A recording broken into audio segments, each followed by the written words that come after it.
వెతుక్కు తిరిగే వాళ్ళందరినీ ఒక్క చోటికి చేర్చాడు.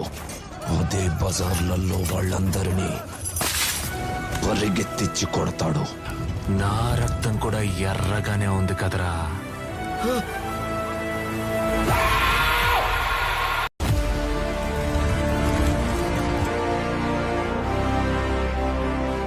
ఎవడి కొడుకో గాని మొండి.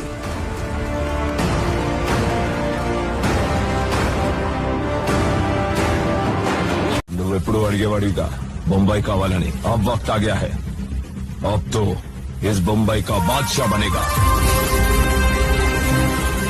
ఈ సముద్రం లోతెంత? ఏంటి?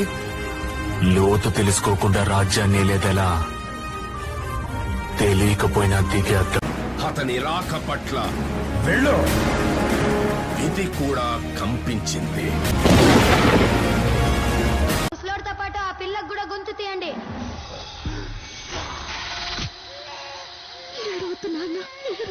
ఊరికే చరిత్రని సృష్టించలేము, అలాని చరిత్రని ప్లాన్ చేసి బ్లూ ప్రింట్ తీయలేము.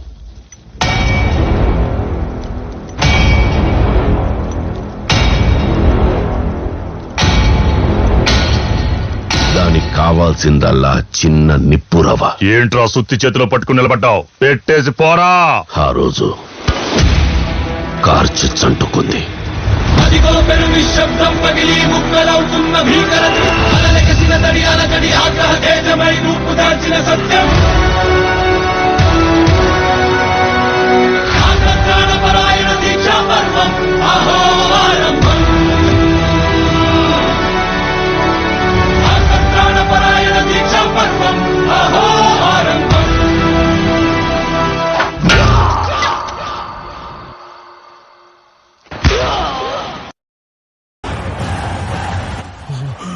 కాళీ జాతర జాతర జాతరలో చంపుతాడు.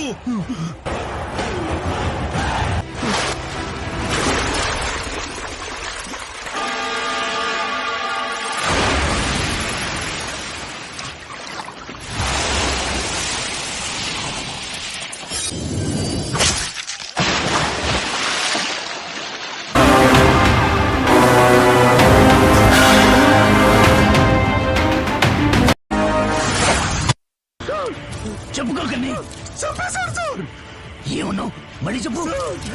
గరుడను వేసేశాడు సార్.